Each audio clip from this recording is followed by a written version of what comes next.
Hey, welcome everyone to the Vikings Playbook Podcast. This is your host, Steve Hoikkala, and I'm coming from you from a hotel room today. So I got with me, a guest today that's going to help me really just kind of dive into the Viking stuff, and that is going to be no other than Zoen. And you might know him from the In the Zone podcast. I'm excited to bring him on today. He's been on before, and you may have seen him. If you can, go out and follow Zoen on social media. That's at InTheZoenPod, and then you can also find him on YouTube at InTheZoenSports as well too. So go check him out. If you're not already following him, please make sure that you're doing that. And again, guys, I didn't hit the intro before we got started, so I apologize for that. But Zoe, I appreciate you coming on, brother, for sure. And with no further ado, let me bring on the man. Zoe, how are we doing tonight? Steve, what's going on, man? I appreciate you bringing me on your channel, man. I appreciate Absolutely. Welcome to Vikings Playbook. Again, your Sunday starts here, and it's starting with Zoe. So, if you have questions for either myself or Zoe, make sure that you put them on X, Facebook, or YouTube, wherever you may be following us today. And at the same time, we'll try to answer your questions, and we have exciting things that we want to go over, and we'll also do a card break. So if you're with us at the end of the show, you have an option to possibly win a cool card. So we'll do a card break at the end of the show, so stick with us. Make sure that you're live so you can put your entry. Basically, how it's going to work is you're going to try to guess what team the player that I pull. I'm going to have a one-of-one card that I'm going to pull. I also got a couple fun packs I'm going to pull so you can see what else I'm pulling as well too. It's kind of one of my hobbies. And then another cool thing that I'm doing as well too that I want to point out to all you guys that are joining us. If you're not already following us, please make sure that you're following us on X, YouTube, Facebook, Instagram, and then of course YouTube. So the cool, exciting thing that I have for you guys as well on YouTube, if you haven't already seen it, it has to do with the jersey giveaway. So I'm doing an exciting jersey giveaway for those of you that are already following me. Great. The plan is I want you guys to try to help me get to 250 subscribers first. That's the first goal that I have. Once we get to 250 subscribers, then we're going to be able to do something cool. And that cool thing that we're going to end up doing is going to be a jersey giveaway. And the first jersey giveaway that I'm going to be doing is going to be none other than Jordan Addison. So I got a Jordan Addison signed, autographed, certified jersey that I'm going to be doing a giveaway for one of my YouTube subscribers. So this is really cool things that I have out there. You may have seen it on my Vikings Playbook or on my personal Steve Hoikkala X. So go ahead, check that out. And this is the poster for it. So if you want a chance to win, make sure that you're subscribing. Once I get to 250, one of those 250 subscribers is going to win that Jordan Addison jersey. Now, I got more jersey giveaways that I'm going to be doing this year. So this is just the first one. So exciting stuff. I have some cool card giveaways where you have a chance to win some cool cards, one-of-ones, maybe autographed RPAs, which are either worth money, worth value, or just even a keepsake of a player that you really like. So some really cool stuff that I plan on doing this year with Vikings Playbook. So let's check this out and see who's all joining us already. So Angel Duster says, cheers, Skolgers. Appreciate you joining. Two-Tone is in the house. Two-Tone. Appreciate that. Man, we got Barber Fade Up that's here. We got D Woods, Skull State of Mind. If you're not following him, make sure you're doing that too. So appreciate that.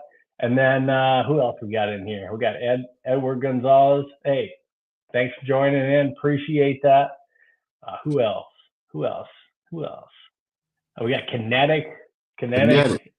Eric's in the house too. Appreciate it. We had Eric on last week. That's a really knowledgeable guy too. Make sure you're checking out Kinetic 615 on X as well.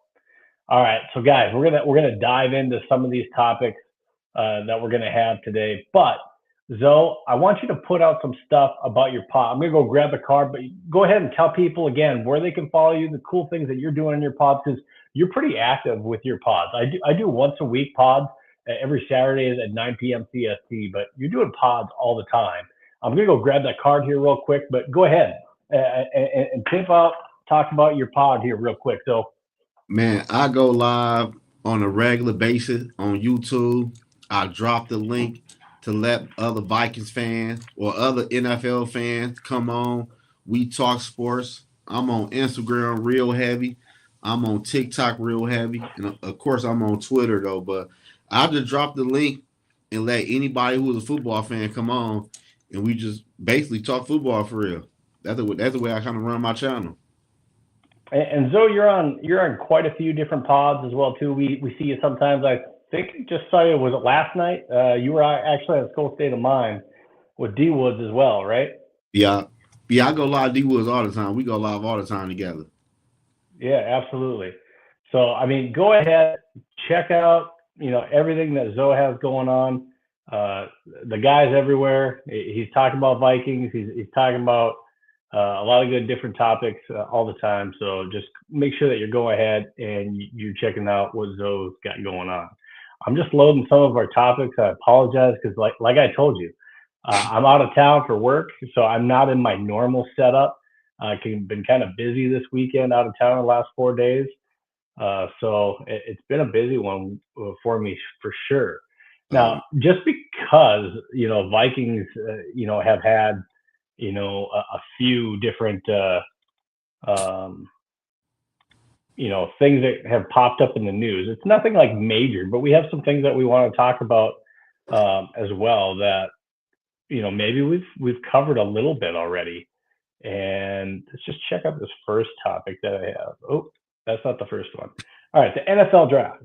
Okay, so I know this has been beaten to death a little bit, because we've talked numerous times already, and so you've been on, and slightly we got a little bit of a feel of kind of what you thought about some of our draft picks that we had, and we'll talk about them. But let's start at number 18 and just some of the expectations for my guy Caleb Banks. Caleb Banks, we drafted him first round, number 18, and SKOL Doc, if you don't know who SKOL Doc is, he talked a little bit about basically what it looks like for that foot injury for Caleb Banks and the recovery time. So he had the surgery. SKOL Doc, he's a foot doctor himself. He actually thinks that, Caleb Banks is actually on track. And, I asked him personally as far as, he also has a video if you go check him out too. But he talked about that foot to where he has like a 7 to 10%, about a 7% chance, 7 to 10% chance of re-injuring of that foot. So Vikings doctors at TCO, they gave their input as far as, hey, should the Vikings draft this guy? How big of a risk is this? What do you think, though, about, if this is what SKOL Doc is saying? So he's a foot doctor himself. 7 to 10%, first round pick. We've heard people talk about just what kind of a physical monster Caleb Banks can be when he's healthy. Do you think it's worth the risk? I mean, obviously, this is way too early because you don't know, right? And everyone's going to be the person to point out, see, I told you it was too big of a risk if he gets injured. If he doesn't, obviously he could be a huge, some people are even saying when healthy, a comparison for him is Chris Jones. So 7 to 10%, is that obviously it's a risk, it's a gamble, but do you like the gamble? I like it. Like me personally, the foot injury not really a concern to me. Like people acting like this man had tore his ACL, and if I'm not mistaken, it was a lineman that Dante told me from East Coast Grind that it was a D lineman named Newton. When he came to the NFL, he had the same foot injury at Caleb Banks. And he been a home run. He been a good player for the Commanders. So I'm not concerned about the foot like other people are. But if you look how big Caleb Banks is, look at his arms, look at his height, look at his weight. And plus, shout out to Caleb Banks. He is from Detroit. I got tied to Caleb Banks. So that was a win-win for me. He played football with my little brother out in Southfield. So I like the move at Caleb. Like, we never had a player like that on that defensive line as big as Caleb Banks is, with somebody like B-Flow running the defense. Like, I don't know. Like, some people mad about the pick, but if B-Flow get his hands on Caleb Banks, how big his arm length and his side, like, I love the pick. I love the pick. That's just me, though. Two-Tone is saying, I wouldn't have minded the tight end either from Oregon. Now, he ended up going at 16 to the Jets, so he just wasn't an option for us.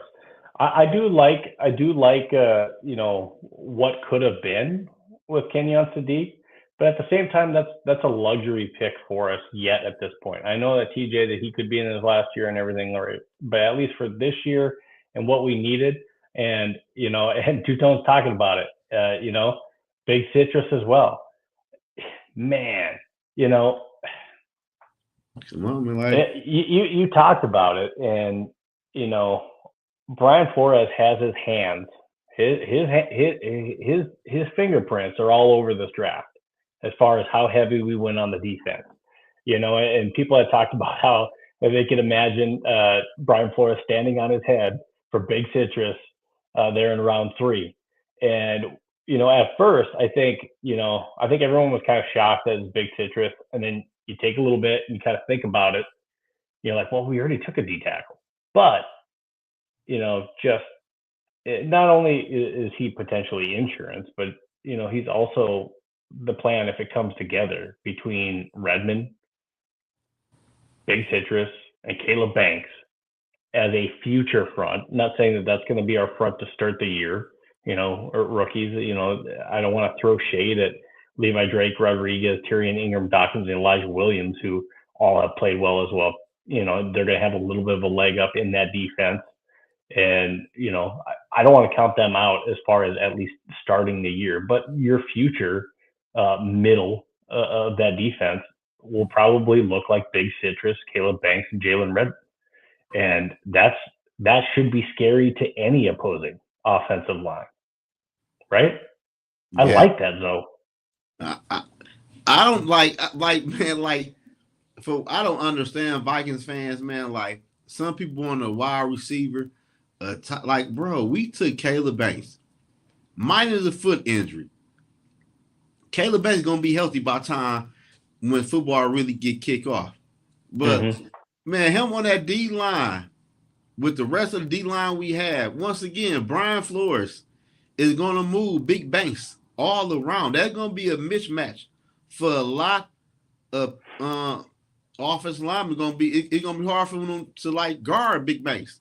Then another thing people not looking at, I think Big Banks is going to get a lot of fumbles from that quarterback spot, knocking the ball out of quarterback hands.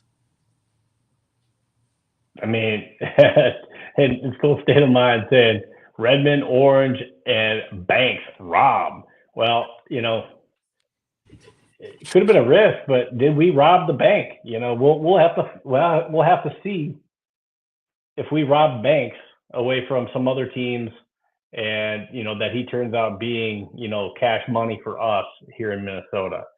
And welcome to Social Network, Brev. Hey, Brev, thanks for joining us as well too. That's awesome. We got you in the house also.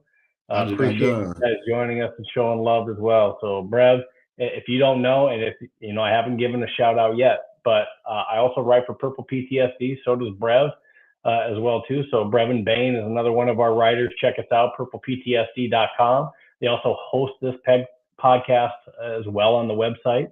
So purpleptsd.com. Go check it out. Vikings News Daily, bringing more information to you guys every day on your favorite team in purple. Y'all work together?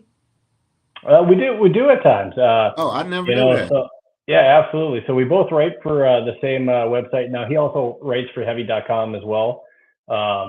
He's doing a little bit more full-time writing than I am. I have another job outside of this, but yes, we do write. We have the same boss when it comes to purpleptsd.com. Hey, that's crazy. I'll be reading a lot on Purple PS. I'll be reading a lot on that site, and I never knew y'all was the writers though. That's crazy. Yeah, Purple PTSD and Vikings Territory is our sister website. Yeah, So both those websites, we kind of sometimes we're giving opinions and kind of on both sides of that. So yeah, very cool relationship we have with a lot of those guys. Dustin Baker over on Vikings Territory, Kyle Judry as well too. Ali Siddiqui. yeah, So we definitely got some really good talented writers that are always pumping out articles on your favorite team. So yeah. very cool stuff. Be my boy. Like the crazy part is we just got done going live like an hour ago. We just got done on a live stream together. I said it. Zoe is everywhere. So Zoe is really active out there. So if you haven't heard him before, this guy's all over the place. He's doing podcasts. So again, make sure that you check him out on X because he's always going live somewhere to talk about Vikings. So if you're in the mood to talk Vikings, Zoe is probably somewhere talking about Vikings during the week. I'll be So make trying, man. I'll be yeah, my best. make sure you're checking that out. Now, getting into some of the rest of the picks that we made during this draft.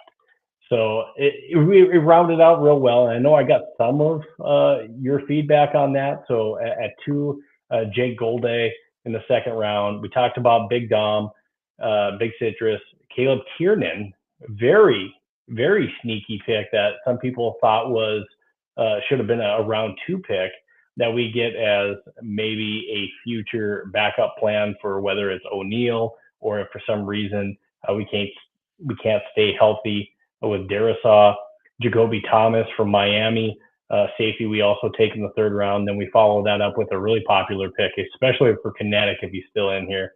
My guy is a huge Max Bredesen fan.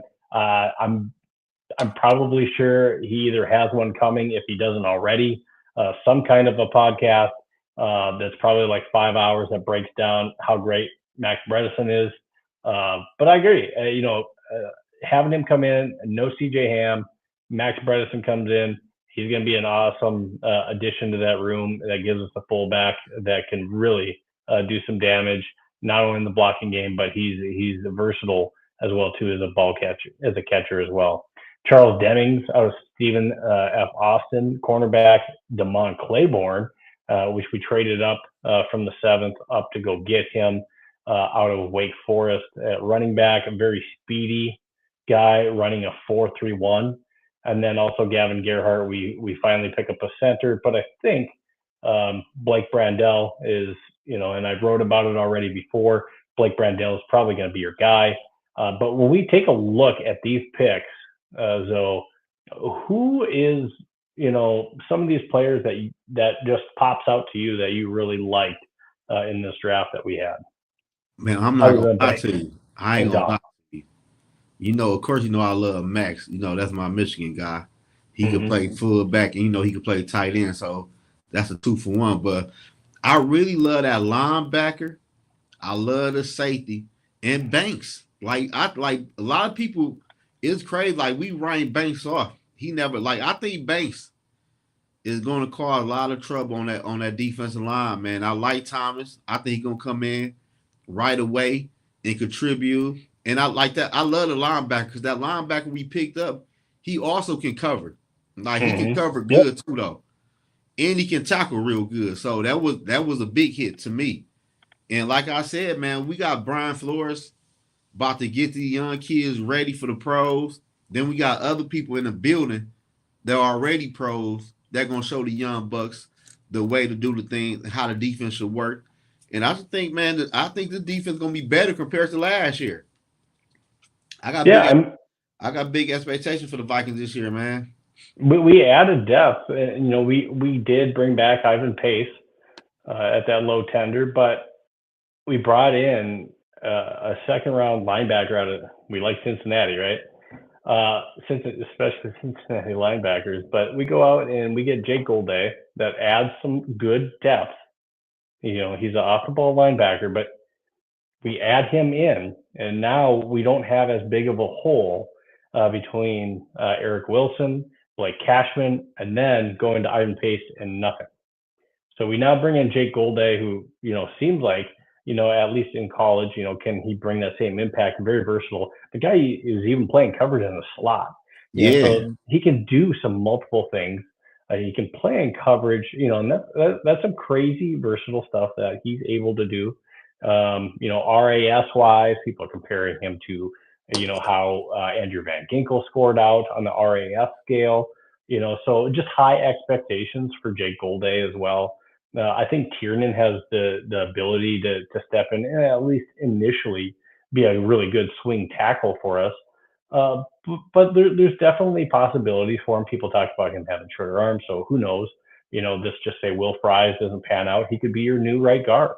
You Right. keep O'Neal and you kick him into right guard if for some reason we don't keep Will Fries. That's a cheaper option as well too, Yeah. with the big contract that Will Fries has. So there's definitely some different options. Devon Claiborne. So, we drafted him in the 6th round. He was in for a visit, and he's a speedy guy. He's a little bit smaller, but so is Devon Achane. Devon Achane is only 5'8". So at 5'9", Claiborne, he's speedy. He's a good ball catcher as well. Now, we got Aaron Jones on the team. We got Jordan Mason. At best, he's a running back 3, at least for this year. Learning the offense, at least initially, he's a running back 3.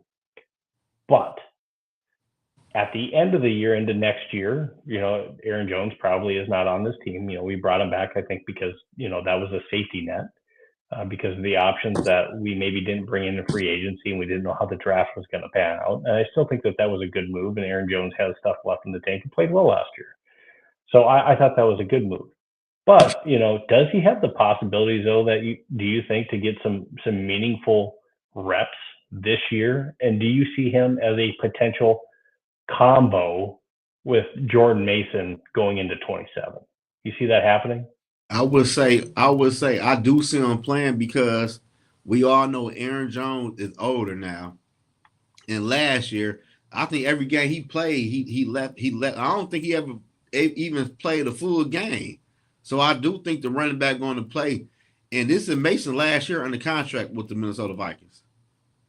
So I don't know. Do Mason want to stick around? I don't know what they're going to like at that part though. But I think Claiborne is going to play, and to me, that Claiborne pick had Frank Smith all over that pick. Because like you said, he's similar to Achane. So I do think he's going to play. I will say we will get a little glimpse, like, dang, he looked good. But Yeah.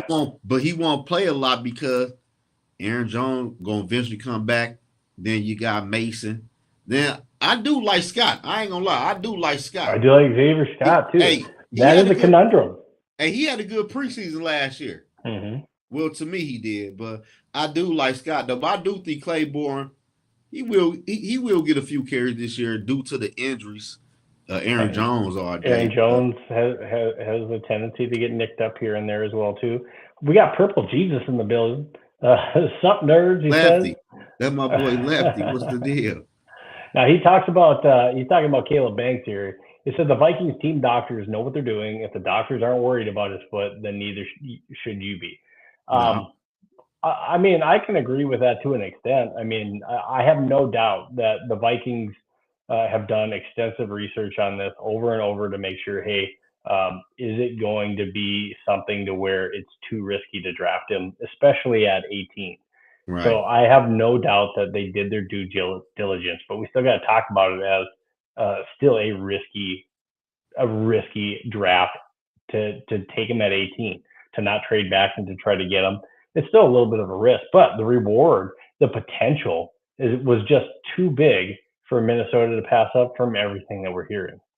So I can agree with that. And, the SKOL Doc is I'm not saying he, because I really can't speak to his professional side of the house, but, at least as a foot doctor, he can talk about how some of that is. He doesn't think that will have any effect or impact as long as it heals, from the surgery that he had. He should heal back just fine, where he's not going to lose explosiveness or strength from that.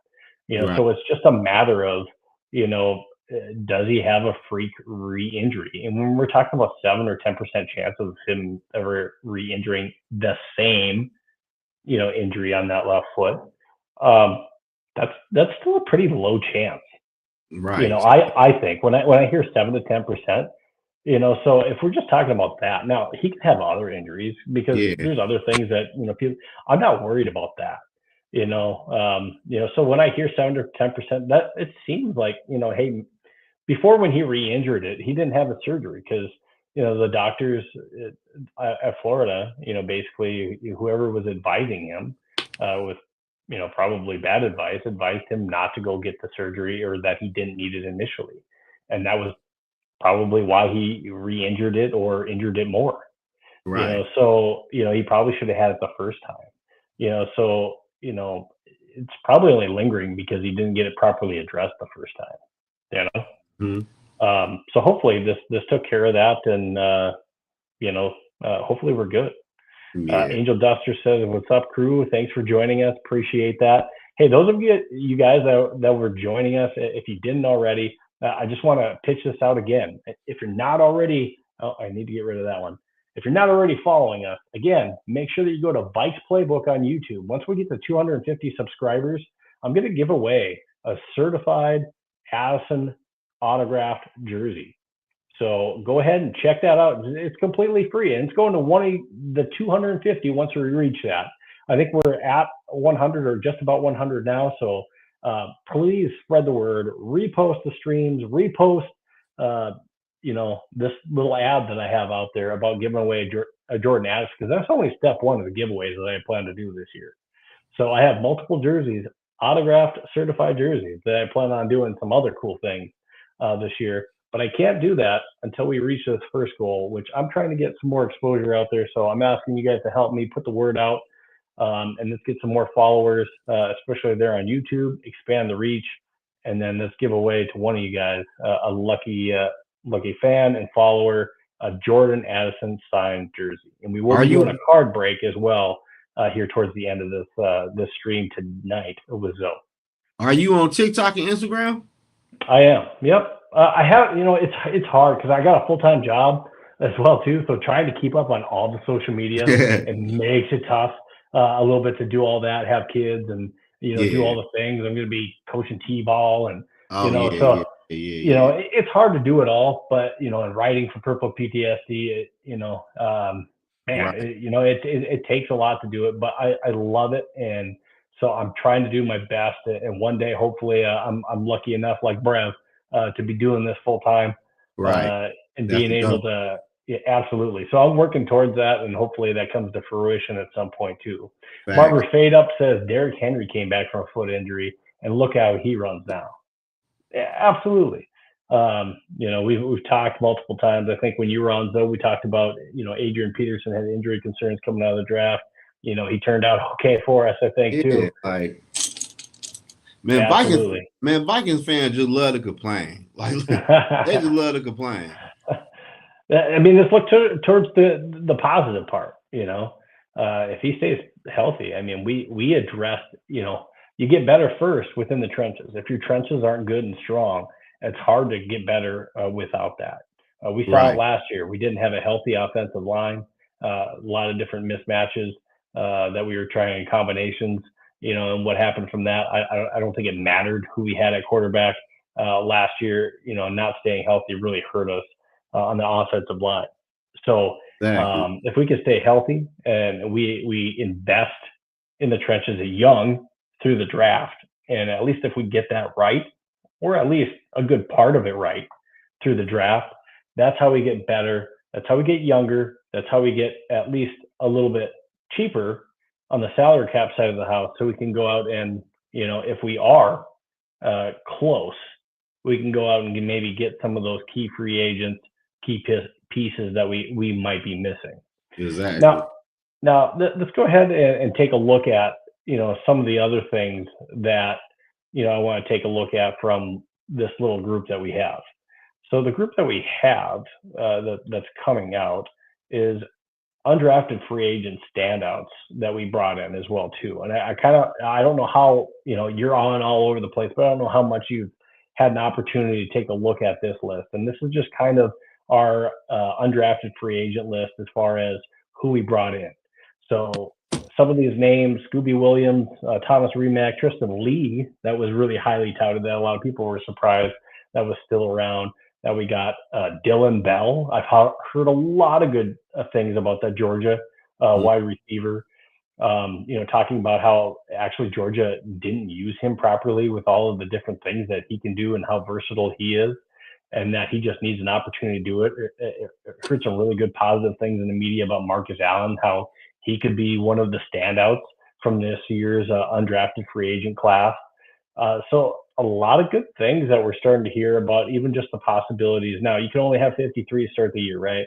But are there any of these undrafted free agents that just pop out to you that you're excited may have a chance to have an impact or make the team? I've been hearing a lot about Scooby Williams.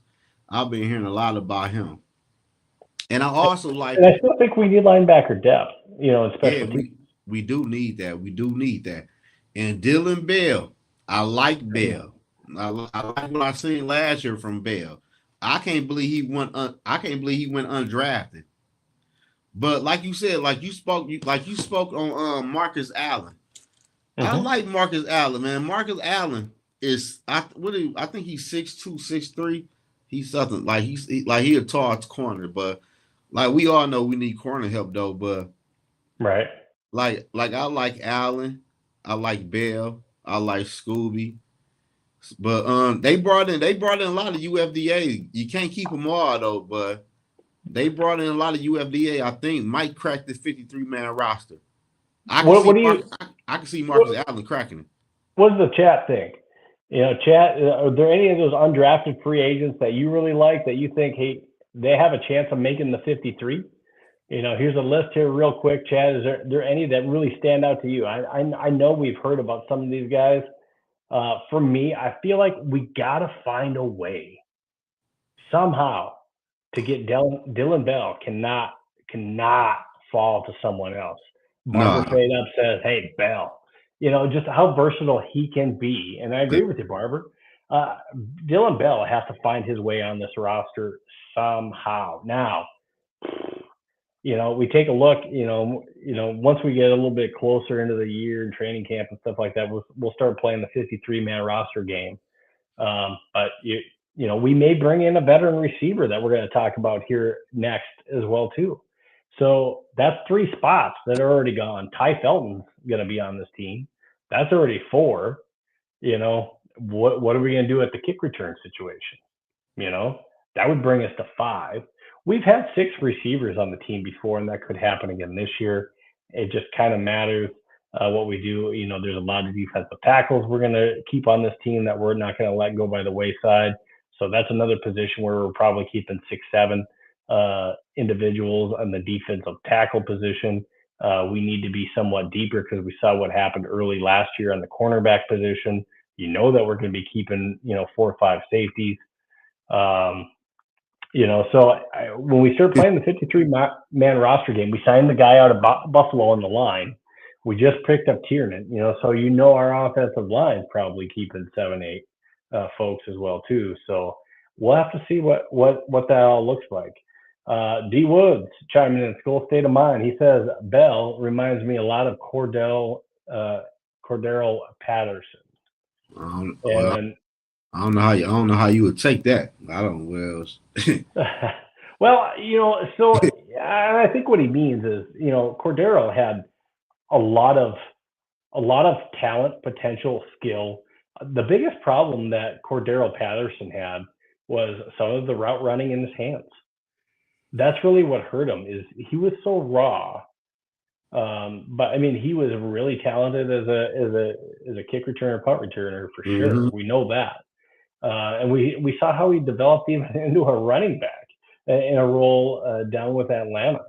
It's just that, that's just what kind of talent that some people are saying that Dylan Bell, basically tell him where you want him to play and the kid can play it, and that's, so School State of Mind again, D Wood's the same, freaky athletic, not good at running routes, but when the ball is in his hands, dangerous. Yeah, I agree. Dylan Bell, but again, I haven't watched enough on him to know, like, hey, does does he just not have good hands? Or, Oh, like some he can people are catch. saying, yeah, so some people are saying that just Georgia didn't utilize him correctly. Their So quarterback was horrible though. yeah, so I mean, that's part of the utilization why maybe he didn't stand out as much or get the opportunity in the limelight to do so. D Woods Mhm. also said Patterson won the Super Bowl in New England as a backup running. Oh yeah, in New England he Dang. was a backup running back. There, yeah, I mean he just has some of those crazy athletic skills where he can do a lot of different things, and that takes talent and that takes crazy athleticism, kinetic. Eric says he likes Tristan Lee, Scooby, Lemieux, Allen, Thorson, in his opinion. Thorson's the punter that's on that list too. Oh, yeah, a lot of And people like him. yeah, but what do you do? We signed Johnny Hecker, right? So How much guaranteed money is for the other one? yeah, He, so he old it'll be anyway. interesting. The fact that they wanted to bring in Thorson says something, and I don't know, if it's, maybe they take a look at him and they're able to sneak him onto the roster in 27. That's part of taking a look at him now. But we've seen how sometimes that works out with kickers and stuff like that too. So it'll be interesting to see what happens with that because, Johnny Hecker is, he's an older punter. Yes, he's a good punter, but how much time does he have left? Man, Whereas, I think what Eric's trying to point out is, Thorson could be our punter of the future, young guy that we have on the team for quite a while. I As long as he can perform in the position.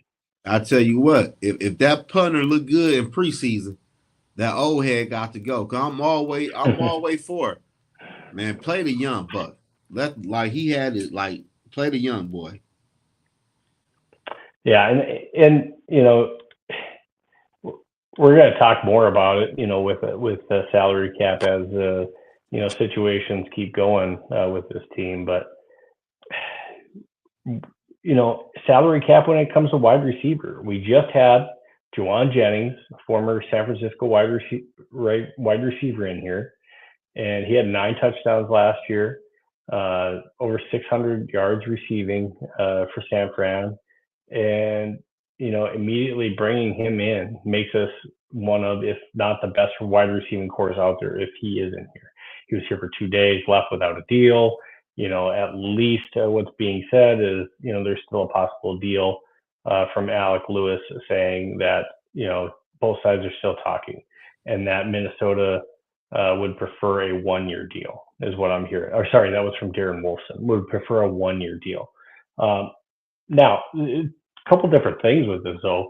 When we're talking about a multi-year deal, if that were to be the case, then you're saying basically, hey, Jordan Addison's going to be out the door because Juwan Jennings, he's going to suck up a lot of the Grenard salary cap that we saved.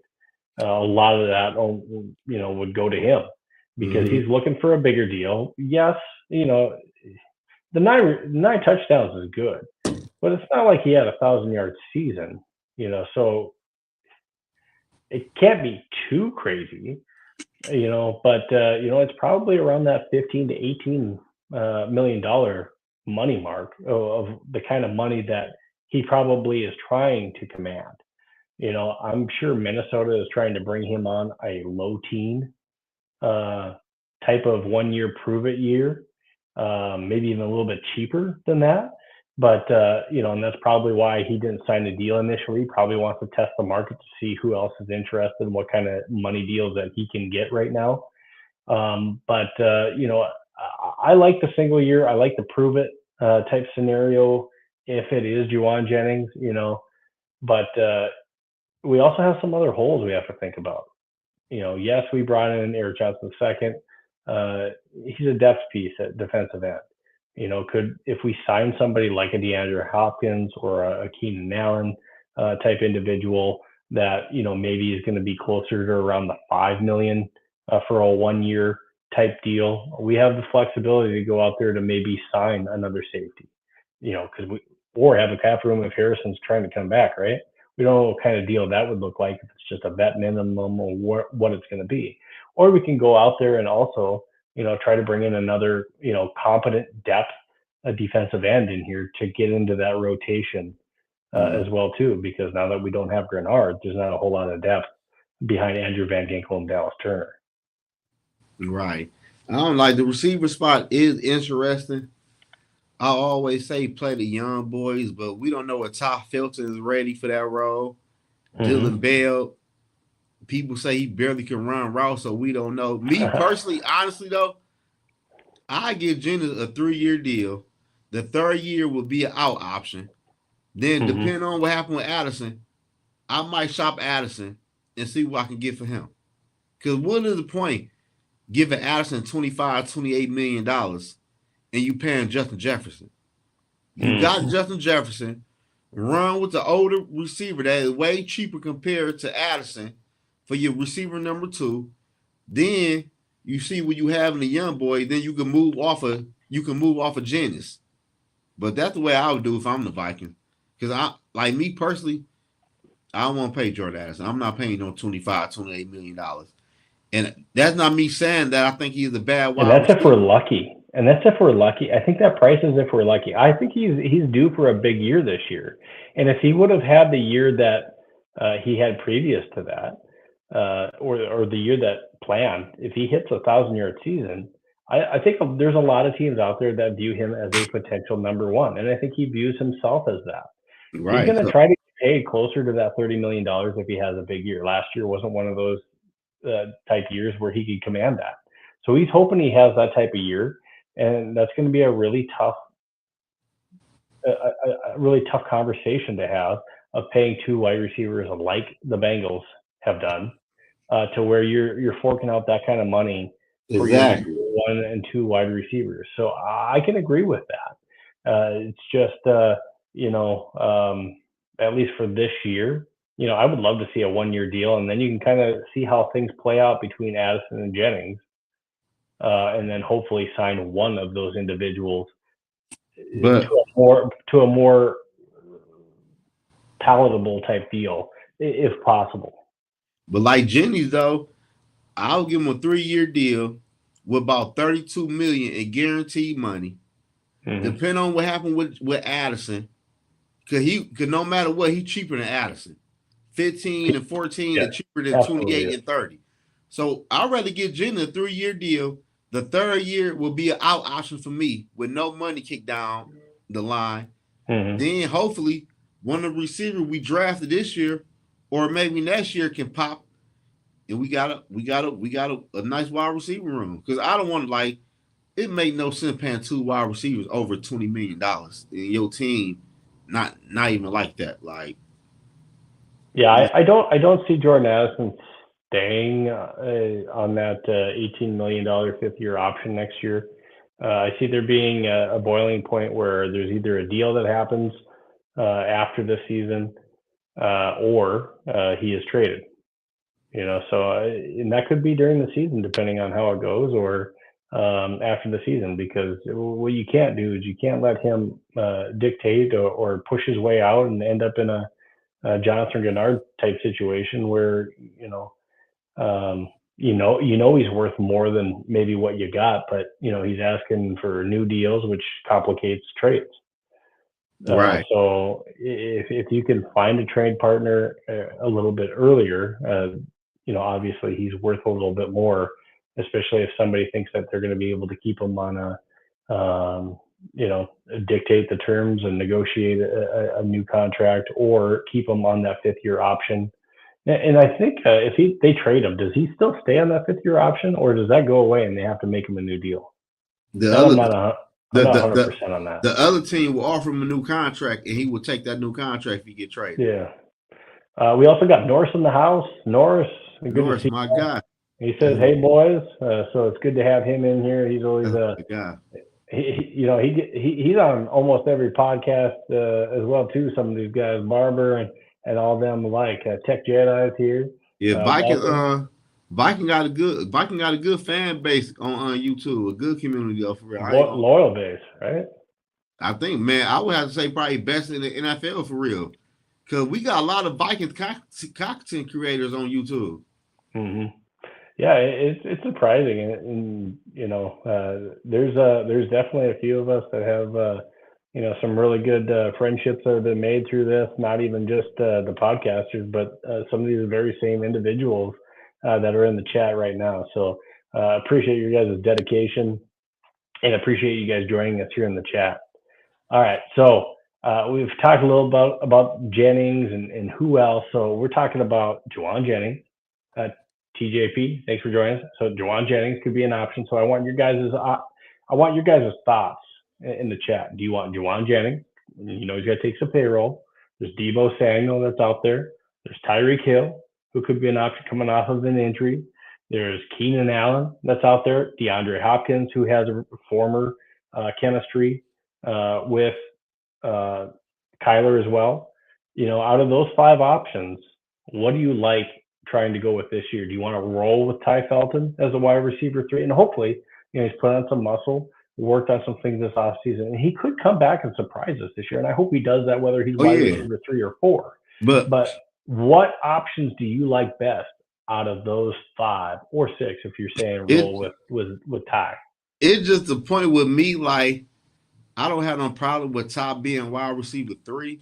My whole issue is the depth at the, like, what happened if Addison got to miss a game or 2, or he got to come out of a game? Or what happened if him and Justin Jefferson got to miss a game or 2? Then we got a whole bunch of unknown moving up the wide receiver tree, and like we screwed. What is we doing? Tech Jedi says, I want to deliver the cardboard boxes to KOC's office as soon as possible. Does that count? So Tech, not a big KOC fan for sure. Norris says, Jesus, you're in the next year's draft already? No, he's talking about somebody. He's talking about somebody in the chat. Somebody in the chat's talking about that. Connect was talking about Cam Cohen next year.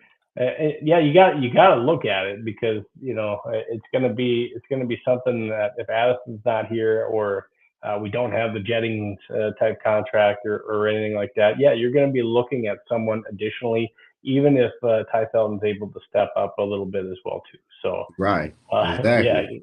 Kinetic says he's already posted 2037 mock draft in the Raps Discord. I think he's talking about 2027, not 2037, but he says 2027. So that probably makes a little bit more sense. I was about to say, damn, you're ahead of the game.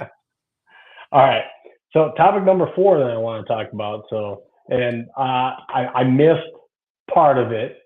So at least we could talk about the big rant, the Ryan Grigson rant too. But here's a list that I kind of put together. This is in no order as well too. But these are just like some of the GM names that are being talked about.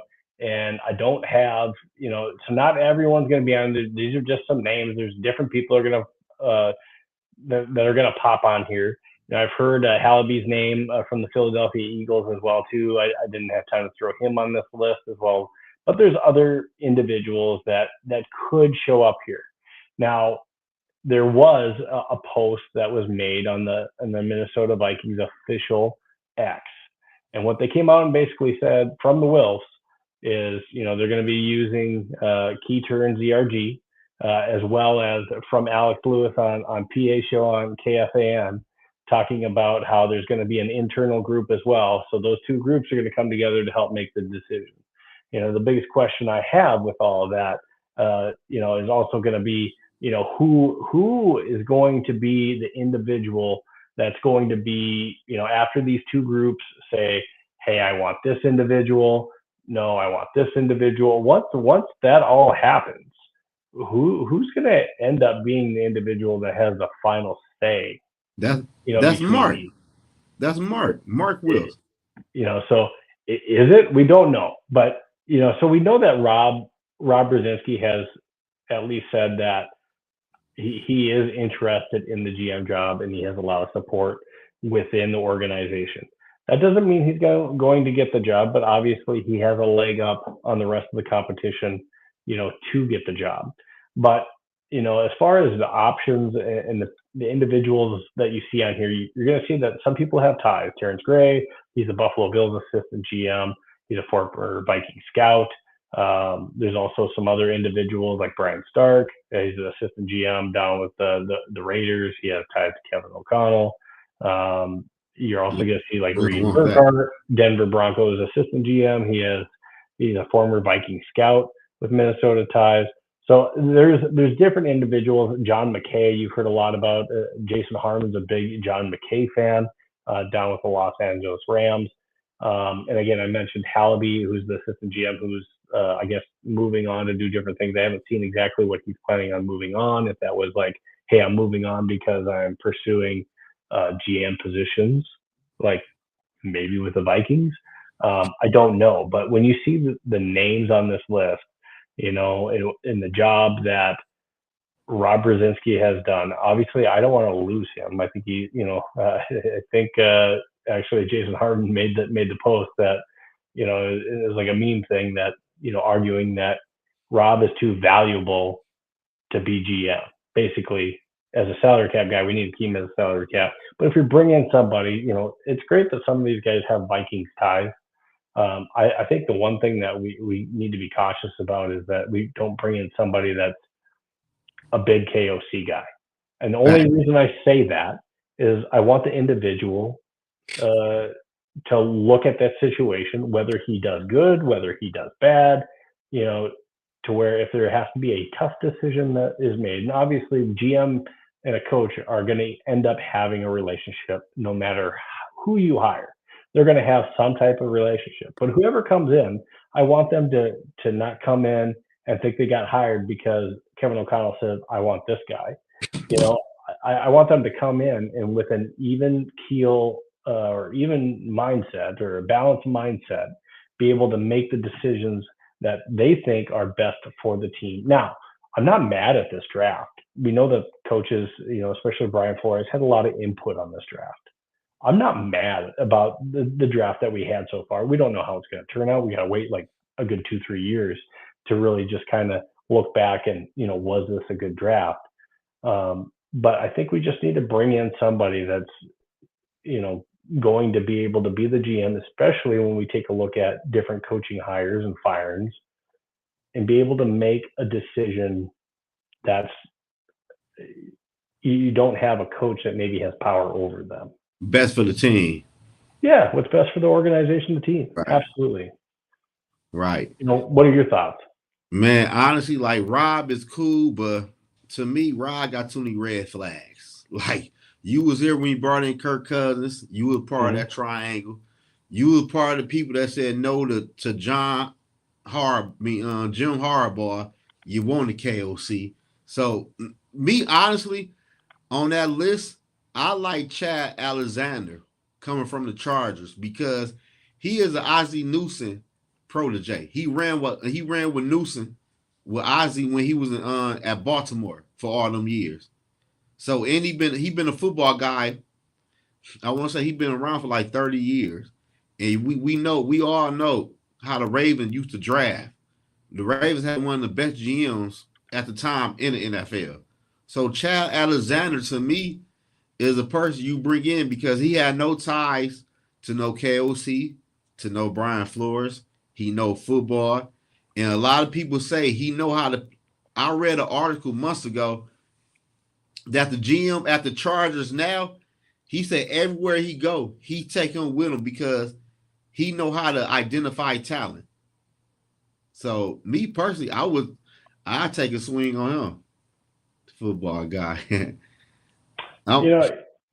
even if we have an individual, I mean, even when we're talking about, the Juwan Jennings situation, I want a GM that's going to come in and not because,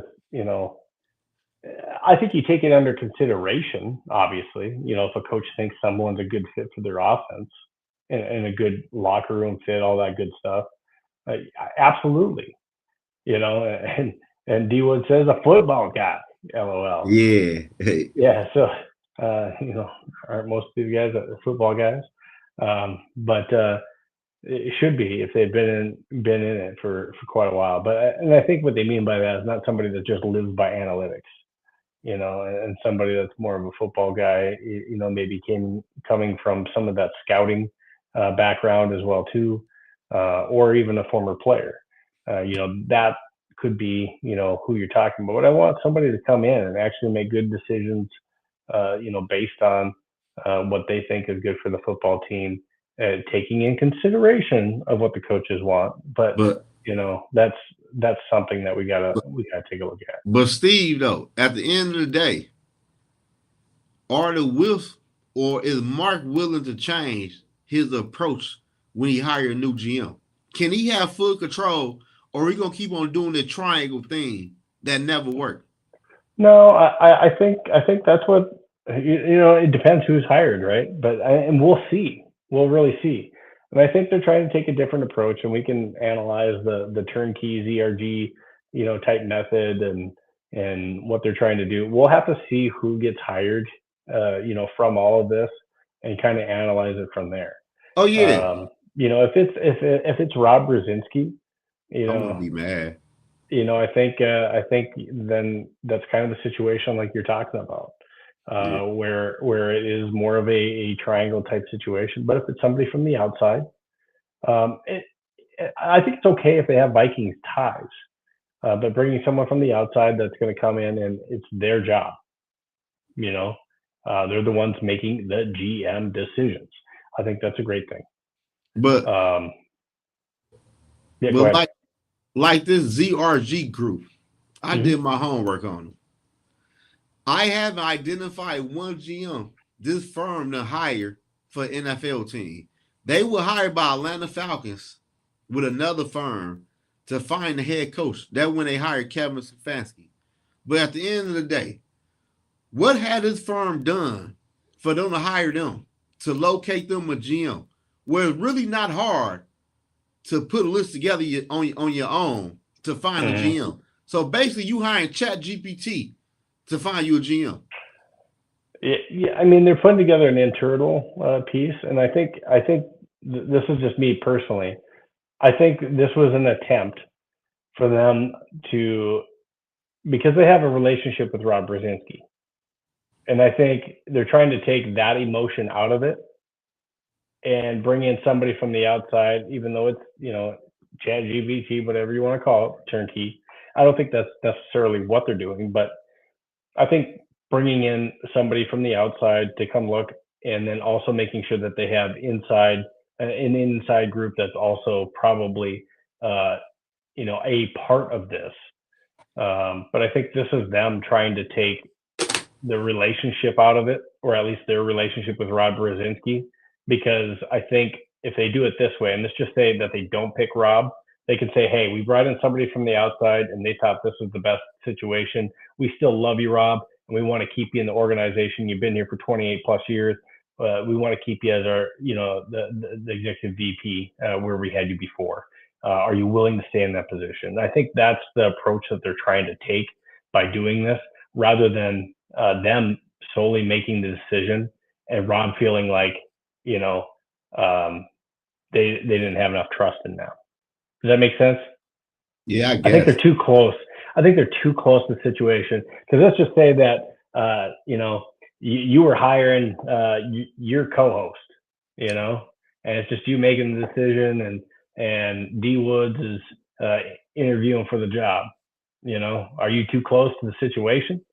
Right, To make that call, and then what happens if you tell D Woods no? right. He's your boy. So what happens to that relationship? And I think, I know he has his own pod and everything, but you get the point. Yeah, yeah, yeah. Of course, of If course. that's your boy, and I think that's kind of the same thing here, and I think it's good to kind of, yeah, you're still going to be involved with it, but kind of take some emotions and get a second outside view, because there's too many people on the inside that like Rob Brzezinski. So if it's just the organization making the decision themselves, because I think that there's a feeling where they like Rob a lot, but I think Just, that they also know that it would be good to bring in somebody that it's not coaches having too much power and but what's going on, but and somebody from the outside. but Steve, like I was telling D Woods and them earlier, and they were talking crazy. At the end of the day, if you was a person looking for your first GM job, and you seeing the way the Minnesota Vikings did Quasi, why would you take the job and you know you're not going to have full control and do what normal GMs do? And when shit goes sideways, you're going to get blamed and you're going to get fired. Mm-hmm. Like at the end of the day, the Vikings, man, we had too many people that got opinions on what the team should do. Like right now, I'm gonna ask you this: What do Ryan Grissom even do? What do Wes Phillips even do for the Vikings? And when we, Tech Jedi says anyone who uses the word collaboration this year is getting slapped with a chicken wing. Just saying. For Ryan Grigson to not just immediately step into that job when Quasi left says it all. It came down to they had Rob step into that role and asked him to step in that role because they didn't trust Ryan Grigson to be in that role. So the fact that, and I didn't put him on my list intentionally because I don't think that's a serious consideration. Now, they may be saying that because he's part of the organization. Nice. Yeah, Rob, you're going to have a chance. No, Rob, you don't. And you don't have a chance because if you did, you were the assistant GM. Anyone else who's the assistant and your boss leaves, isn't the natural thing for you to step up as the interim? What happens when a head coach gets fired? Doesn't one of the assistants step up into that role to be the interim coach until they make a hire? They didn't trust Ryan to do that. But back to that, though. So why he didn't get fired? I know, right? We all wondering that. I agree. No, that's the whole point I got with this whole GM search. It don't really matter. It's gonna be a different guy gonna be a Quasi. Cause if Ryan was on board on hiring Quasi and he was assistant GM, in the way the draft went, y'all both should have been walked off the door. And Grigson doesn't have a good record, even when he was with the Colts in the draft. That's why Andrew Luck left. He's not a serious candidate. So he bring my comment about the career builder. Now I want to get to this. What's going on with some of this beef with Tech Jedi? Tech Jedi is saying I would pay good money to see Zoe run around on the football field. Man, I don't know why he said that. I play football. I don't know why I play football. I don't know why he would say that. What position did you play, Zoe? I played tight end, linebacker, DN, and quarterback. You know what's going to happen, Tech, is he's going to have some cell phone video that's going to pop up just to shut you up of him running the route. I hope he catches the ball, though. But he's going to run a route try to shut you up. It's going to be fun. But you should do that. You should do that. I think that would be fun as well too. Yeah, D-Woods, I did. You had said they're not a hiring firm. He's talking about Turnkey and ZRG. They're a firm that rounds up all the candidates. Think of it as career builder back in the day. It doesn't matter who you bring, who brings you the list, the employer hires. Yeah, I mean, I feel no, but at the end, like I asked before, Steve, that's cool though, but what had they done as a firm in the NFL? Yeah, I can't speak highly on that, but I mean, again, we're gonna have to see how it all plays out. They're already part of the situation, whether we like it or not. Yeah, Tech Jedi. I hope he catches the ball. Good. Zoe gonna run a route at SKOL Fest. Yeah. That's good stuff. Yeah. So, I mean, that's kind of all I want to say on the GM search, and I think you and I kind of both, agree to a certain extent that I think we need to bring in somebody from the outside. I like Rob. I just want Rob to be as executive VP. I feel you. I feel you on that. Like, I wouldn't be mad if Rob got the job, but I'd be like, okay, but. And if he fails, then we lose Rob for good, and that sucks too, because he's good at what he does right now. I don't think he should be punished for doing good at the job that he's currently doing, and that'd be like you saying that someone doesn't deserve a promotion because they're Right. so good at what they currently do. So I get that part of it too. It's just it sucks. It's hard. It'll be a tough decision for sure. And I do like the fact, maybe it's not the right firm that they brought in to help them Yeah, with that's switching ZRG, but I think that's what the attempt was made. So maybe they got some, mixed or bad advice there with bringing in turnkey. But I think that's what they were trying to do, is to at least make it an attempt to where, it's not just everyone in the building that loves Rob that's who making the decision. who you want for GM? When I take a look at, even just this list that's on there, I know a lot of people are talking about John McKay. I just don't think Hell no. Nah. I mean, I heck don't think no. I think that he's too close to the O'Connell thing. I think, I do like the opportunity of bringing in somebody from a winning organization. So I'm not looking at anyone that's coming from the Browns. I'm not looking from anyone that's coming from the Titans. Could be a possibility. I like some of the things that, Reed Burkhart's on this list. He's got scout ties. I kind of like that. Maybe it's somebody that also takes a look at their scouting department as well too. Do we make some different situational changes there too? I don't think we need to clean house type of thing. But taking a look at some of these individuals that maybe have done a good job, Andy Weidel, the Pittsburgh Steelers, they've made a lot of good decisions as far as good draft picks and developing players through the draft. So individuals that have been part of that kind of situation, winning teams, seeing what winning culture looks like, and teams that have built through the draft. I think that's really, I don't think I've settled on any one candidate, but that's what I would say is I'd like to see them hire somebody from a winning Yeah. organization I, that I has been around, of what the culture is like and what it takes to get to the next level. That's for sure. yeah, I agree with you. Everyone's chiming in on what kind of route you're going to run now. He He said a thinks it's bubble. got a bubble screen. So, Zoe ain't even moving. He's just turning, looking, and catching. Hey, get that Seattle assistant G. I don't like at the end of the day, man, I don't know. Like, I don't know shit. Who knows? The Seattle did a lot of good things. Going through the draft really quick. You ain't They've lying. done it multiple times. They've you done it multiple times. So that could be an option too. I mean, all I'm saying is they know what worked to get to the big game and win the big game and be successful through the draft. And that's how we need to build, is through the yeah, draft, and hit on our picks and not give them all away with old free agents that just don't work out. All right, exactly. so we're gonna move on. We're getting kind of close to the end of the show. I want to do something real quick, and I think this is cool. Let me put that background back on. All right, so this is kind of cool. So I'm gonna do some different things throughout the year in different packs. So I have packs like, and if you're not seeing it, like Absolute Football, so I got a little bit of a glare there going on, but checking out some different stuff. I got some Prisms and Mosaic Megas, over there. I've been pulling different packs and stuff like that. One I did last week as well too, is this is a Leaf Eclectic 1 of 1, and kind of a fun little game that I plan on doing with card breaks.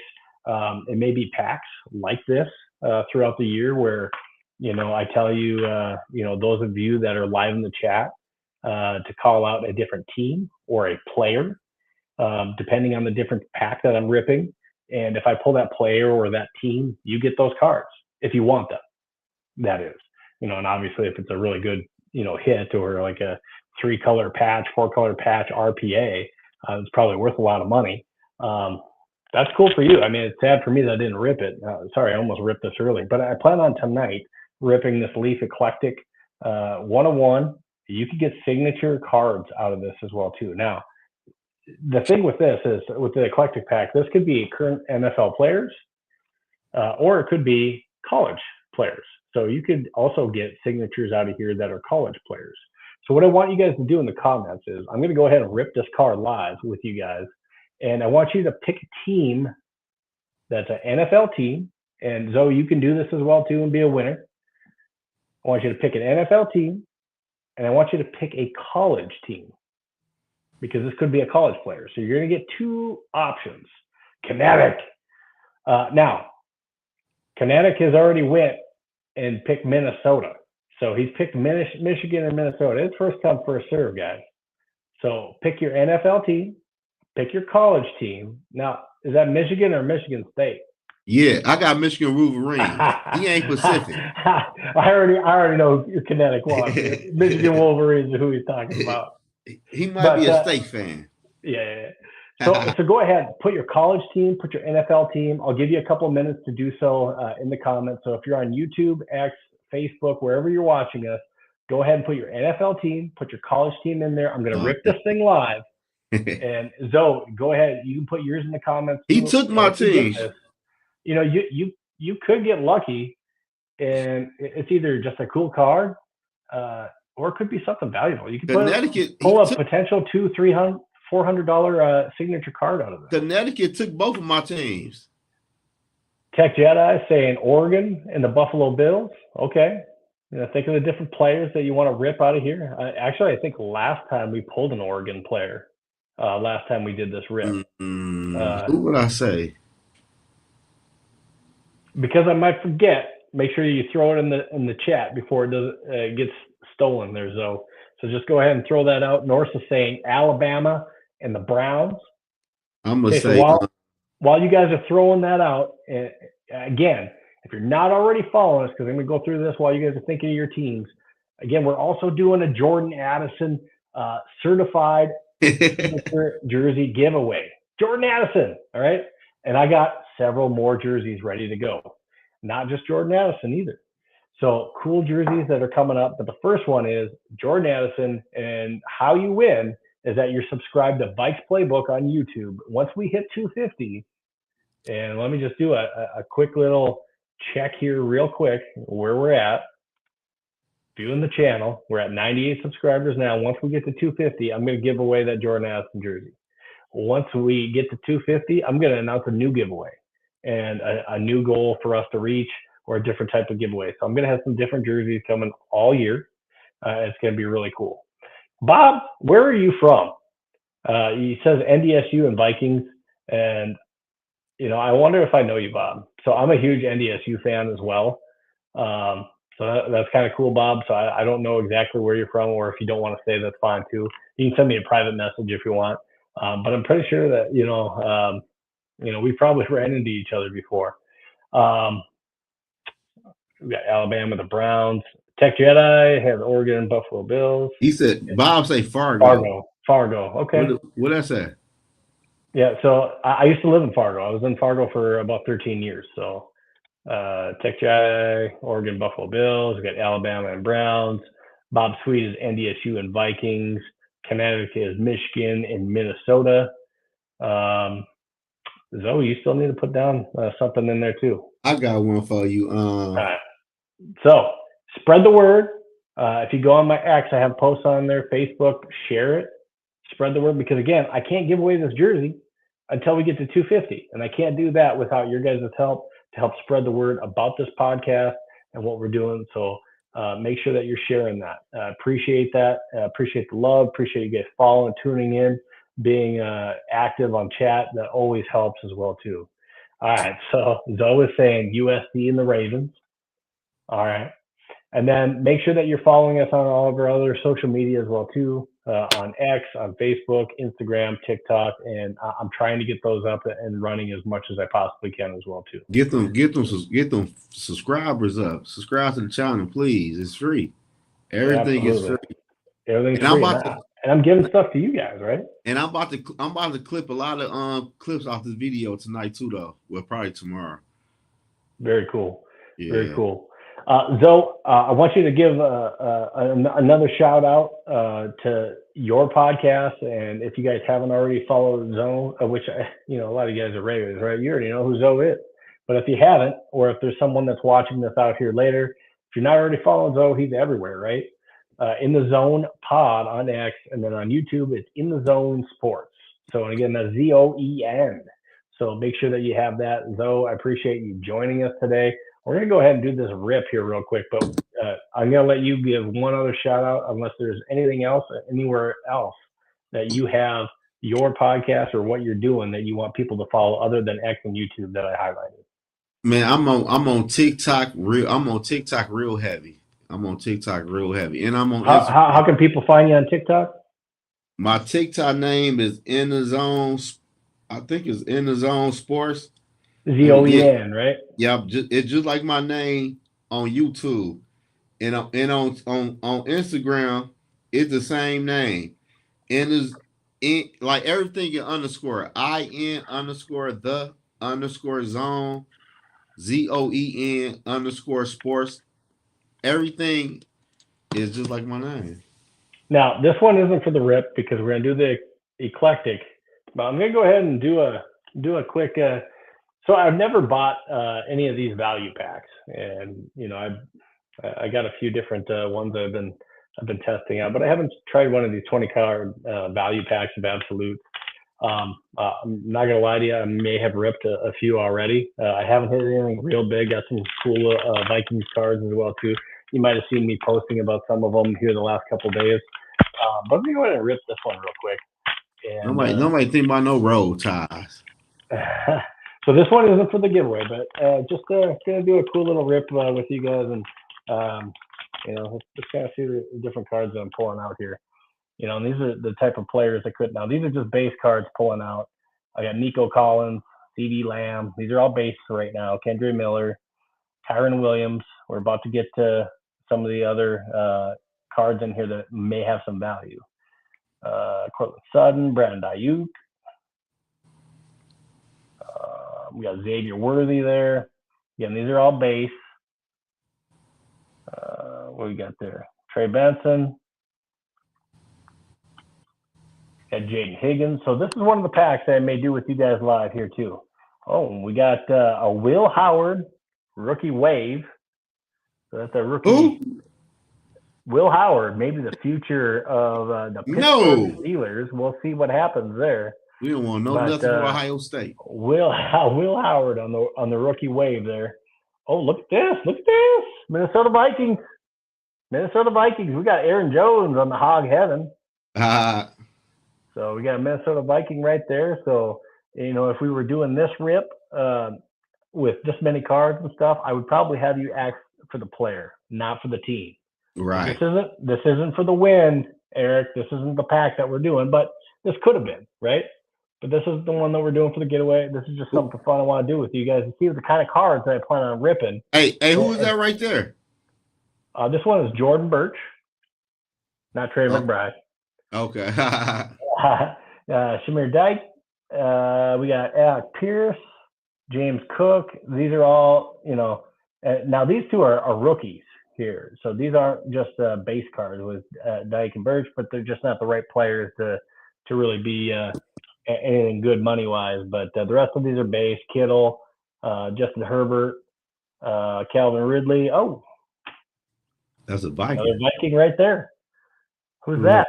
I think I got a jersey of that guy that I'm giving away. Jordan Addison. Got Addy. So Jordan Addison on the absolute. So, and then Breece Hall was that last one. All right. So that's a rip. I had two more packs I thought about doing, but you probably don't want to do those two packs with me. But I will be doing them. I'll probably post them somewhere what I ended up pulling out of these last two packs. But let's go ahead and let's get to the 101 that you guys said. Norris, I don't know if you got in on this. I don't think so. But real quick, Norris, I'm going to give you an opportunity. I need an NFL team for me that hasn't already been picked and a college team, Norris. Okay? Real quick, I'm going to give you an opportunity to jump in here. We got Michigan. Minnesota's already been taken. Oregon and Buffalo Bills. Oh, sorry, Norris was in here. Alabama. Hey, Jedi crazy. Jedi nuts, man. Grandpa Jones, let's go. All right. And then you got one with Addison getting arrested. He's like, I got other pods to get to. Text that places to be. All right, so man. Go ahead. We're doing the rip. He said you already in. I don't think anyone has this. They don't. Let me look. Let me look here first. It's right here. I don't think anyone picked this team. That gotta be a Packer. It's not. This is a Colt. This is the Indianapolis Colts. This is Edgerrin James. Dang. Edgerrin James right there. Pre-proof, Edgerrin James. So these are all one-on-ones. This is a flashback, one-on-one pre-production proof, Edgerrin James on the Leaf Flash. So Again, I'll be doing this every week. I'll be doing either a one-on-one or I might do a pack and do a different type of guess the team, guess the player type deal. So Steve, with the one-on-one, so do they be worth money or something like that? Yes. Oh, they do? Yep. And absolutely. So where like you get them from?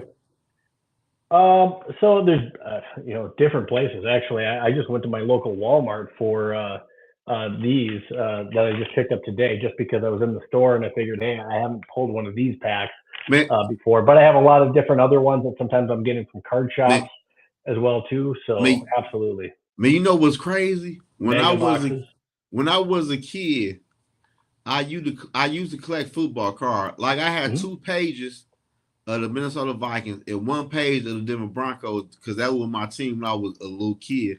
But when I moved, man, my mama ain't give my football book. I used to collect a lot of cards. Yeah, I got some really cool cards, and I plan on showing you guys some of this stuff, just some of the stuff that I've been able to pull. And I think this is exciting. Might give you guys a little bit more exciting for the kind of some of the stuff I'm doing and some of the packs that I might open. So I don't have it right here because I'm not at home right now. But some of the cards that you could potentially pull out of these. So like if I did a guess the player type deal, I will tell you I have, just for an example, I have 2 different kabooms that can be pulled out of packs like this. So if you've never looked up kabooms, go to your Google. Look up what a kaboom is. They're a very highly sought after card. I got a couple horizontal kabooms, Jared Goff, and I also have a Max Crosby. I don't want to brag here live. Maybe I am, but a couple of those kabooms, you're talking, $500 right there just for one of those cards. So that's the type of thing that could come out if I'm doing a break and I'm doing a giveaway for example, a pack like this. For the pack that we just got done doing, this Eclectic Signature Series, I pull a Peyton Manning or something like that out of here with a signature out of this Eclectic pack. You're probably looking at a $300-400 card coming out of this Eclectic pack.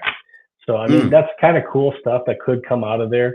There's a lot of different packs that, I can potentially do for giveaways, or where there's cool, if you're a collector, uptowns, downtowns, there's cool things that you could potentially win. I mean, we didn't have a winner this week, but again, keep joining us because there's opportunities, again, if you're following us, to win a jersey, sign autographed jersey, and cards. It's cool. I like that game. Nor says Jared Goff card. No way he's worth $500. Absolutely. Look it up. Ooh. Look it up, my man, Norris. Kaboom, Jared Goff, horizontal. Now, verticals are worth more than the horizontals. But yeah, absolutely. Look that up all day, Norris. All day. You say it, and, it's probably, some Jared Goff Lions hate going on there, but so there's probably a little bit of tongue in cheek from Norris. But all right. Hey, I appreciate all you guys playing with. We'll continue to do that. Continue to put the word out. Jordan Aston jersey. Let's give it up in the chat again. Give an emoji, whether it be a route running emoji, whatever you can find for Zoe. But I want to find a little bit of love in the chat for Zoe for coming on today, for being with me, being my guest here, talking Vikings. And man, Zoe, thanks again for joining me. Hopefully we can do this again, whether it be on your pod or mine. Appreciate you coming on. You're a great guest. And again, the guy's everywhere, so make sure that you're following him. I was about to tell you, like, man, we got to we need to link up a little more often, even like we really could do your channel to, to try to get the views and you know what I'm saying, like, or you come up, like, whatever the case might be. I still need, you know what I'm saying, we all need subscribers though, but we need to go live more often though, no matter who channel it is though. Whenever you free, that idea.